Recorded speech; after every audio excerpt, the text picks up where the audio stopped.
कई बार ऐसा लगता है कि जब हम 50 साल के हो जाते हैं या 60 साल के हो जाते हैं या 40 साल के हो जाते हैं और हमें ऐसा लगता है कि परमेश्वर काश यदि प्रभु तू पहले चुनता तो हम शायद और भी कितना अच्छे तरीके से काम करते। परंतु यीशु आपने तो 50 या 60 या 70 साल की उम्र में चुना, इसलिए हम ज़्यादा काम नहीं कर पाएंगे, ऐसा हम सोचते हैं।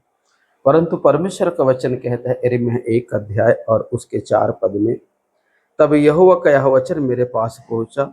गर्भ में रचने से पहले ही मैंने तुझ पर चित्त लगाया और उत्पन्न होने से पहले मैंने तेरा अभिषेक किया और मैंने तुझे जातियों का भविष्यवक्ता ठहराया। इसका मतलब यह है कि परमेश्वर ने 40, 50 या 60 साल की उम्र में नहीं चुना, परंतु वचन कहता है कि गर्भ में रचने से पहले ही मैंने तुझे चुना था, तुझ पर चित्त लगाया था, तुझे ठहराया था। पर एक ऐसा भी समय आता है जब परमेश्वर हमको बाहर लोगों के बीच में भेजता है, और जब परमेश्वर हमको जब बाहर लोगों के बीच में भेजता है तब हमें ऐसा लगता है कि बहुत देर हो गई है।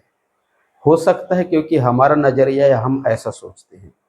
परंतु परमेश्वर का सोचने का तरीका और मनुष्य का तरीका में जमीन आसमान का फर्क है। इसलिए अगर आप 50 साल की उम्र या 60 साल की उम्र में भी अगर आप सेवा में बाहर निकल रहे हैं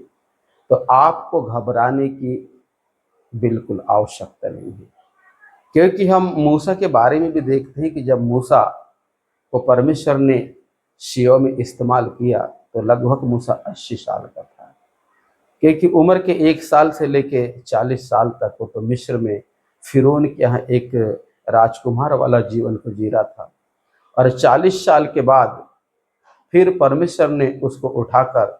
मिधान देश में इत्रो नामक महायाजक के यहाँ लेकर आया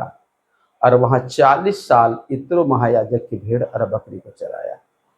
और जब 80 साल का उम्र हुआ तब परमेश्वर ने उसे सेवा के लिए मिस्र देश में भेजा। इसका मतलब ये था कि परमेश्वर ये चाह रहा था कि मूसा को मिस्र के बारे में भी नॉलेज होना चाहिए, और मिधान देश में जहाँ भेड़ बकरी जो जंगल में चरा रहा था,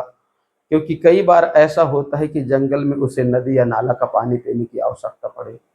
तो परमेश्वर ने इसको पूरी तरीके से दोनों जगह ट्रेनिंग दिया, एक तो मिस्र में भी और दूसरा मिधान देश में भेड़ बकरियों के पीछे 40 साल तक फिराया। और जब मूसा 80 साल का हो गया, अनुभवी हो गया और वो सब कुछ को जानने लगा अपनी जिम्मेदारी क्या है, तब परमेश्वर ने उसे फिरौन के पास मिस्र देश में भेजा। और जब फिरौन के पास जब मिस्र देश में भेजा तो मूसा गया